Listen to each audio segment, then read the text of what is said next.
Hello friends, कैसे हैं आप सब। आज हम करने जा रहे हैं बैंकिंग अवेयरनेस, जो कि काफ़ी इम्पॉर्टेंट पार्ट है हमारा। ये क्यों इम्पॉर्टेंट है? क्योंकि बैंकिंग अवेयरनेस हमें कहाँ कहाँ आती है, इंटरव्यू में। ठीक है, उसके अलावा 5 मार्क्स की जो स्टैटिक बैंकिंग पोर्शन आता है बैंकिंग अवेयरनेस का, वो भी इसी में से आता है मेंस के एग्ज़ाम में। अब मेंस का एग्ज़ाम चाहे क्लरिकल हो या पीओ हो, दोनों में ये चीज़ आपको 5 मार्क्स की स्टैटिक पोर्शन जो है वो देखने को मिलेगा। तो जो तो पीओ का पेपर दे रहे हैं उनकी हेल्प हो जाएगी मेंस में भी और इंटरव्यू में भी।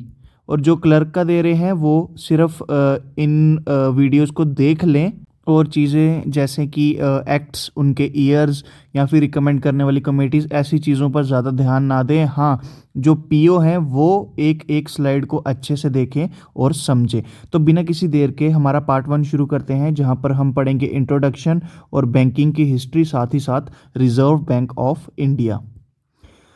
सबसे पहले शुरुआत करते हैं कि बैंक्स होते क्या हैं। तो बैंक की अगर बात करें, आपके दिमाग में दो चीज़ें आएंगी। एक चीज़ आएगी जिसमें हम अपना पैसा जमा कराते हैं या फिर पैसा विड्रॉ कराते हैं जो हमने जमा कराया होता है, या फिर वो ऑर्गेनाइजेशन जहाँ पे हम जाके लोन ले सकते हैं, यानी कि डिपॉजिट, विड्रॉल या फिर लेंडिंग फैसिलिटीज़, जिनको हम लोन कहते हैं। बैंक का नाम लेते ही हमें ये तीन चीज़ें ध्यान में आ जाती हैं। तो अगर हमसे डेफिनेशन पूछी जाए तो हम क्या कहेंगे? वैसी एक ऑर्गेनाइजेशन जहां पर हम अपना डिपॉजिट जमा कराते हैं, यानी पैसा जमा कराते हैं, वो डिपॉजिट जो जिसको हम तब निकाल सकते हैं जब हमारा मन हो, तो निकालने को कहेंगे विड्रॉ। ये तो आ गया बैंक के बेसिक्स की, जमा कराया और निकाला। इसके अलावा बैंक का क्या काम होता है? बैंक का काम होता है लेंडिंग फैसिलिटीज, यानी कि लोन्स प्रोवाइड करना। तो ये तीन word, deposit, withdraw and loan, ये तीन वर्ड पूरे बैंकिंग को डिफाइन कर देते हैं। अब बात करते हैं बैंकिंग में कस्टमर कौन कौन से टाइप के देखने को मिलेंगे। एक जो डिपॉजिट करने आते हैं, दूसरे जो लोन लेने आते हैं। ऐसा नहीं है कि जो लोन ले रहा है वो डिपॉजिट नहीं करा सकता, ऐसा भी इनकी जस्ट एक क्लासिफिकेशन दी है ताकि मैं आपको असेट और लाइबिलिटी की चीज़ों को एक्सप्लेन कर सकूं। अब देखिए, यहाँ पर मैंने लिखा है डिपॉजिटर यानी कि लाइबिलिटी। लाइबिलिटी क्या होता है? सबसे पहले आपको ये डेफिनेशन पता होनी चाहिए। लाइबिलिटी होता है the state of being legally responsible for something, specially an amount of money owned. यानी कि लाइबिलिटी वो चीज़ आ गई जो हमारे ऊपर एक रिस्पॉन्सिबिलिटी बन जाती है। ठीक है, आप कहोगे कि यार डिपॉजिट जो है वो लाइबिलिटी कैसे हो सकती है? उल्टा लोन लाइबिलिटी होनी चाहिए कि हम लोन ले रहे हैं तो हमारे ऊपर उल्टा आ गया कि हमारे पास बैंक का पैसा फंसा है, हमें बैंक को वापस लौटाना है। ये लाइबिलिटी और असेट अब आप एज ए कस्टमर देखना छोड़ दो, अब आप एज ए बैंकर देखो। अगर किसी बंदे ने आपके पास अपना पैसा जमा कराया है तो हमारी रिस्पॉन्सिबिलिटी बन जाती है, एक बैंकर की रिस्पॉन्सिबिलिटी बन जाती है कि उसका पैसा सेफ रहे। इसीलिए डिपॉजिट है हमारे लिए लाइबिलिटी। और अगर हम किसी बंदे को पैसा दे रहे हैं, यानी हम किसी बंदे को लोन दे रहे हैं, तो वो उस पर लाइबिलिटी होती है, पर हमारी असेट होती है क्योंकि हमने उस बंदे को पैसा दे दिया। असेट क्या चीज होती है?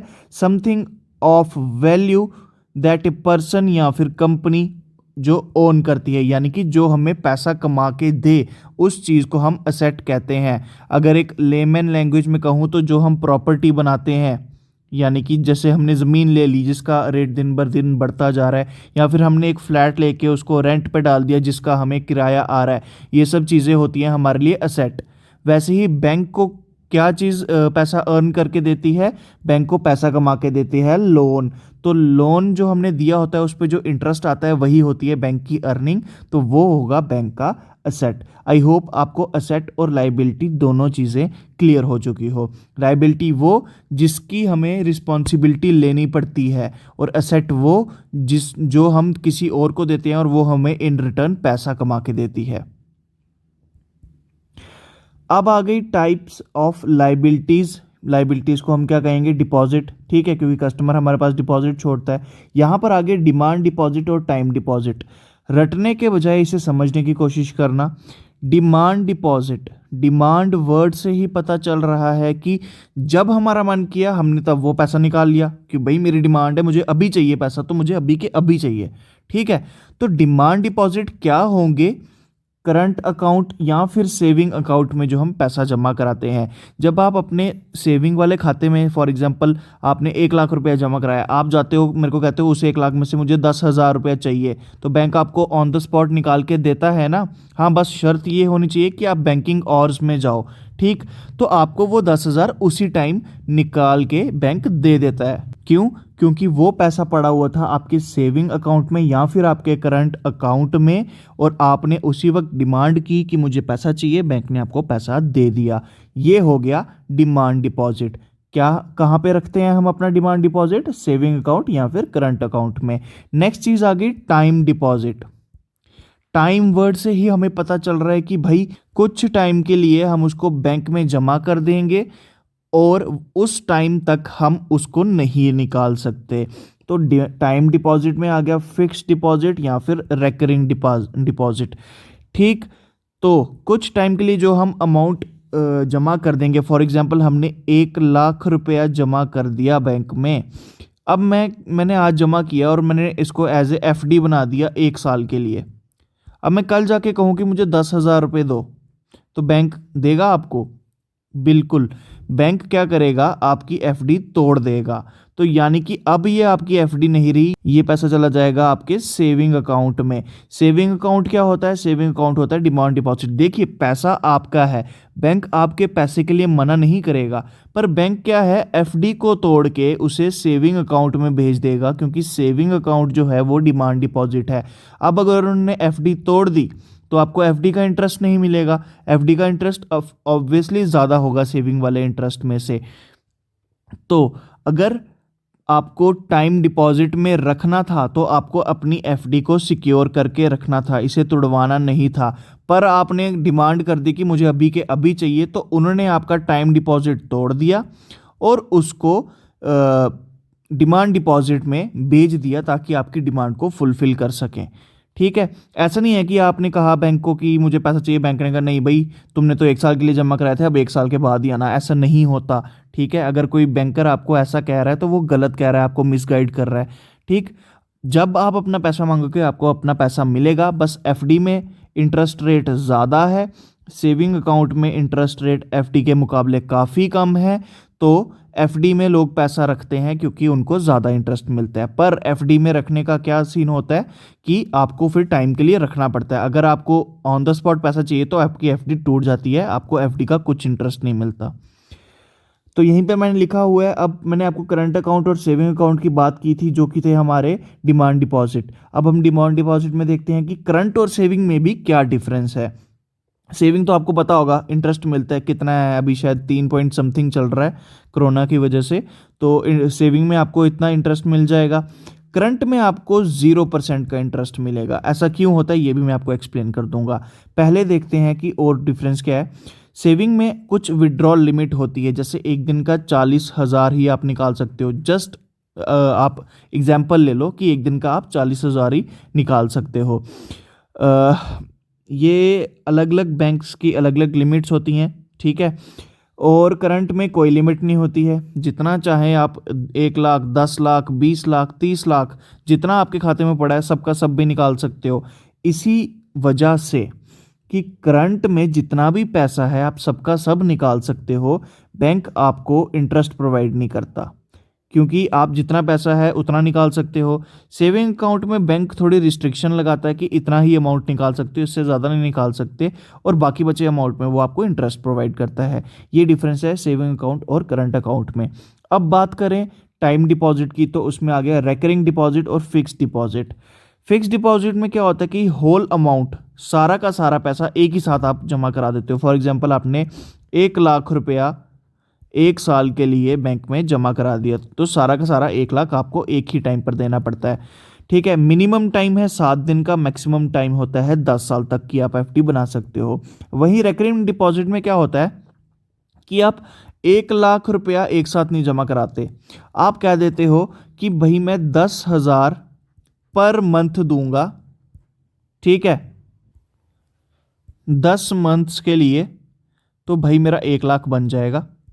ठीक है, तो इस हिसाब से आप अपनी रेकरिंग डिपॉजिट बना देते हो। तो 10,000 आपको पर मंथ देना ही देना पड़ता है।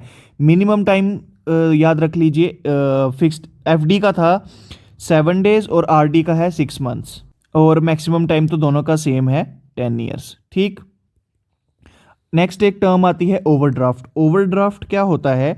ये फैसिलिटी होती है बैंक के प्राइम कस्टमर के लिए, यानी कि अच्छे कस्टमर के लिए जिन पे बैंक भरोसा करता है कि ये पैसा लौटा देंगे।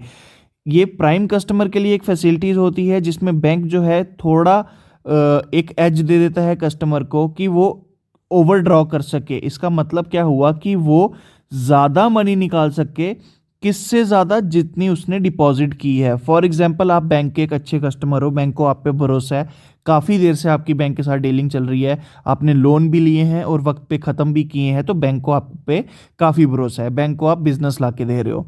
तो क्या होगा? फॉर एग्जांपल, आपने अपने बैंक में 1 लाख रुपए जमा कराए हुए हैं सेविंग अकाउंट में, आपको 1,10,000 रुपया निकालना मतलब इसकी ज़रूरत पड़ जाती है, पर आपके पास तो सिर्फ 1 लाख रुपए थे। तो आप क्या करोगे? आप बैंक को कहोगे कि भाई ऐसे ऐसे मुझे 10,000 की एक्स्ट्रा की ज़रूरत है। तो बैंक आपको अभी 10,000 का लोन तो देगा नहीं। 10,000 का लोन क्या ही होता है?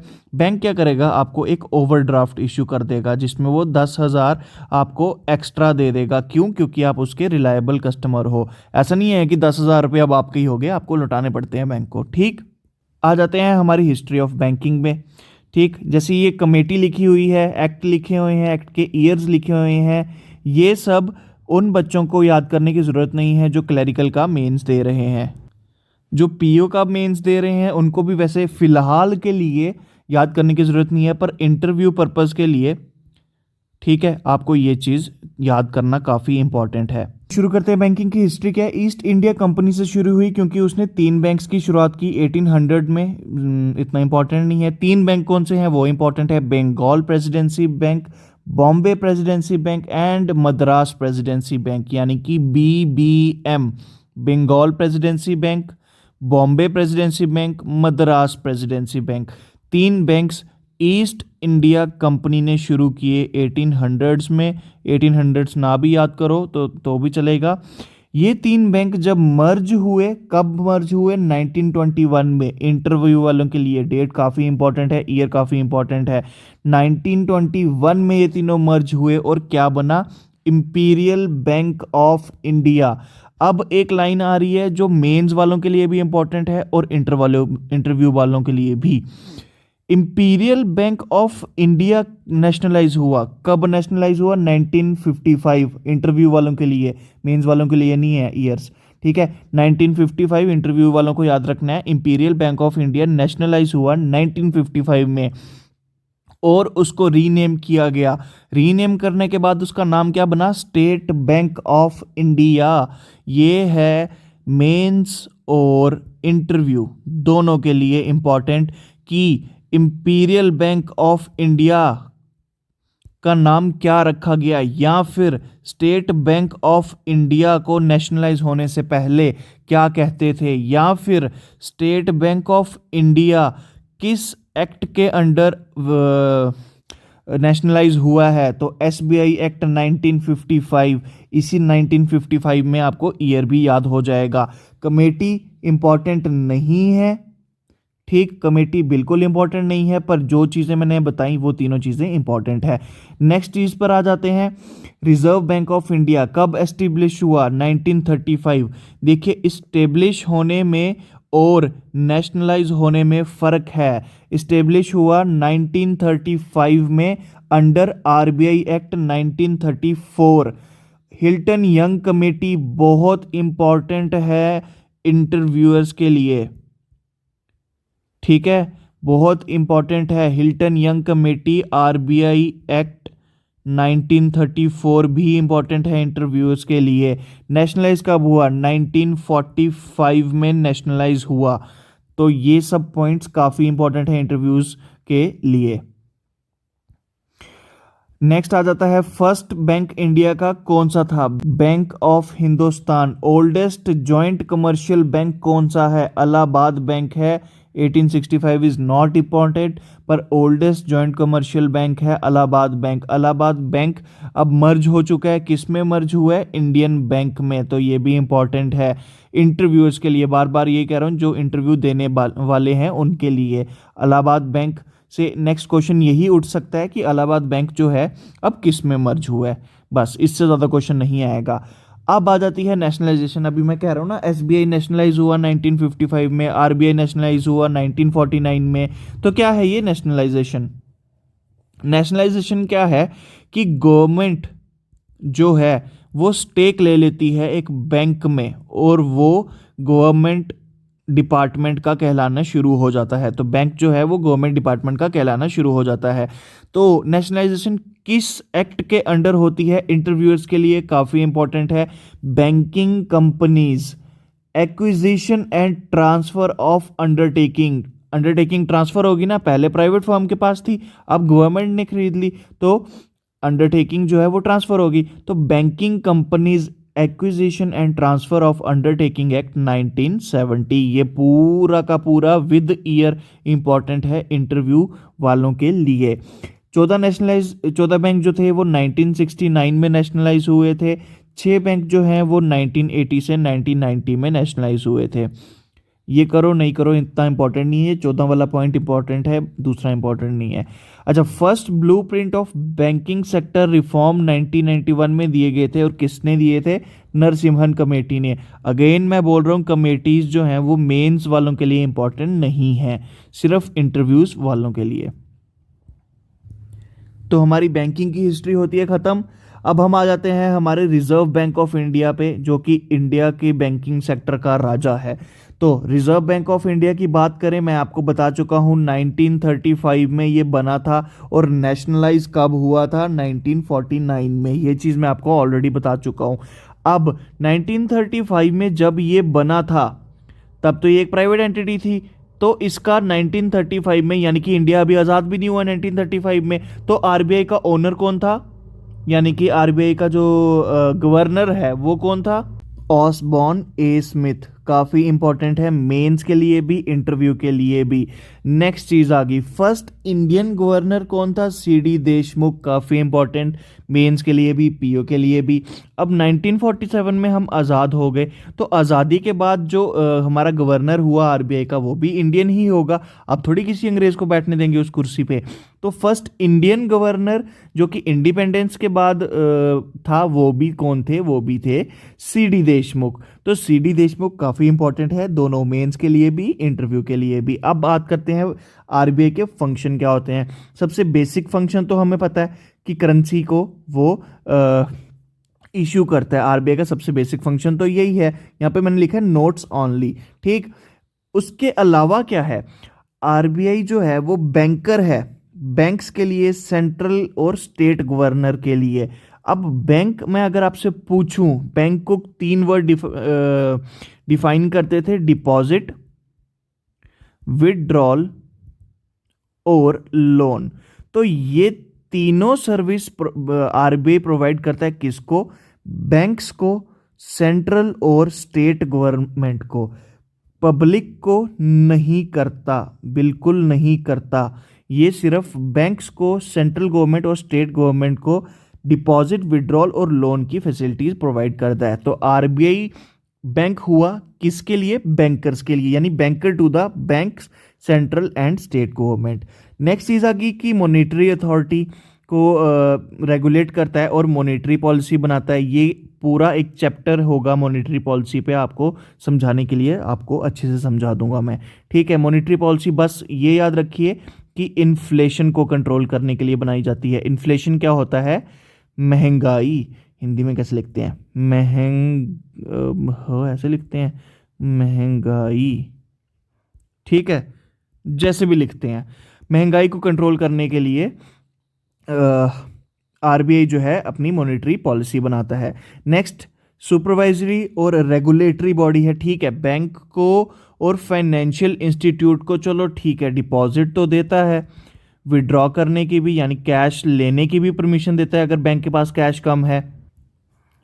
उसके अलावा बैंक को लोन भी दे देता है। ये 3 चीज़ें तो देता ही देता है।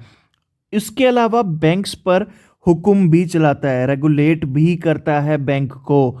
ठीक है, कोई ना कोई अथॉरिटी होगी ना जो बैंक्स को रेगुलेट करेगी, वरना बैंक तो जो चाहे वो मर्जी करेंगे, जिसको चाहे उसको मर्जी से लोन देंगे। ठीक है, सारा पैसा ही बैंक्स के हाथों में है, पूरे देश का जो है पैसा वो बैंक्स के हाथों में है। ठीक है, हर किसी को बैंक ही रेगुलेट करता है, तो बैंक्स को भी रेगुलेट करने के लिए कोई ना कोई बॉडी होनी चाहिए। तो वो कौन बनी? वो बनी आरबीआई।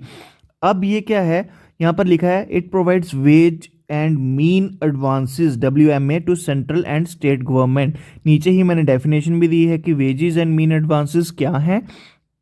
आरबीआई वेजेस प्रोवाइड करता है, यानी कि पैसा प्रोवाइड करता है किसको? बैंक्स को और गवर्नमेंट को। क्यों?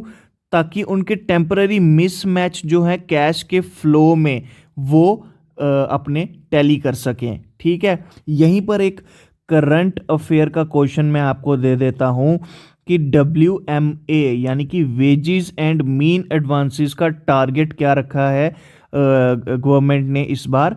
125,000 करोड़। ठीक, ये आ गया करंट का question.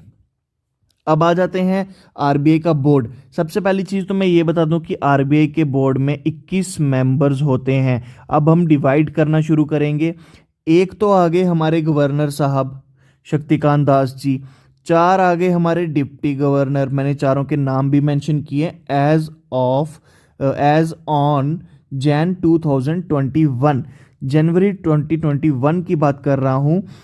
MD Patra, M Rajeshwar Rao, MK Jain, चार में से तीन तो वो बंदे आ गए जिनके नाम M से शुरू हो रहे हैं, and the last one is BP कानूनगो। ठीक, एक हो गया 21 में से, यहां चार हो गए यहां, यानी कि 5 तो निकल गए। अब नेक्स्ट क्या है? 10 ऑफिशियल नॉन ऑफिशियल डायरेक्टर्स होते हैं। ठीक है, 10 नॉन ऑफिशियल डायरेक्टर्स, यानी कि 15 निकल गए, बचे कितने? 6। अब आरबीआई के 4 जोन होते हैं, नॉर्थ, ईस्ट, वेस्ट, साउथ। हर जोन में एक जोनल ऑफिसर होता है जिसको हम डायरेक्टर कहते हैं। यहाँ पे है ना नॉन ऑफिशियल डायरेक्टर। ये जो 4 डायरेक्टर हैं 4 जोन्स के, ये ऑफिशियल होते हैं। ठीक है, तो क्या आ गया हमारा? 4 जोनल ऑफिसर जिनको हम डायरेक्टर्स कहते हैं। अब एक क्वेश्चन देखिए, इंटरव्यू में क्या होगा, आपके क्वेश्चन में से क्वेश्चन निकलेंगे, वो आपको कहेंगे कि भाई कितने हमारे जोनल ऑफिसर हैं, आप कहोगे 4 जोनल ऑफिसर हैं। तो वो कहेंगे अच्छा 4 जोनल ऑफिसर हैं, यानी कि जोन्स कितने हुए हैं हमारे, हम वो आप कहोगे कि 4 जोन है, कहेंगे अच्छा ठीक है नेक्स्ट बताओ आप कौन कौन से जोन हैं। तो आपको पता होना चाहिए, दिल्ली, मुंबई, कोलकाता और चेन्नई हमारे आरबीआई के 4 जोन है। तो अभी तक 21 में से एक आगे हमारे गवर्नर साहब, 4 आगे हमारे डिप्टी गवर्नर साहब, 10 आगे हमारे नॉन ऑफिशियल डायरेक्टर्स, 4 आगे ऑफिशियल डायरेक्टर्स। तो कितने हो गए हमारे? 15, 16, 17, 18, 19 हो गए।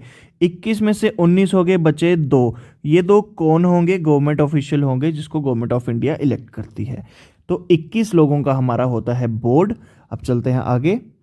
इसी के साथ हमारा बैंकिंग अवेयरनेस का फर्स्ट पार्ट जो है, जिसमें मैंने आपको आरबीआई का ब्रीफ भी दे दिया, उसके बोर्ड के बारे में भी बता दिया, बैंकिंग की हिस्ट्री और बैंक क्या होते हैं, हमारे अकाउंट्स के टाइप बता दिए, saving, current, recurring deposit, FD, सब चीज़ें डेप्थ में एक्सप्लेन कर दी हैं। आई होप आपको ये चीज़ें रटने की ज़रूरत ना पड़े, क्योंकि रटी हुई चीज़ कभी भी भूल सकती है, समझी हुई चीज़ भूली नहीं जाती।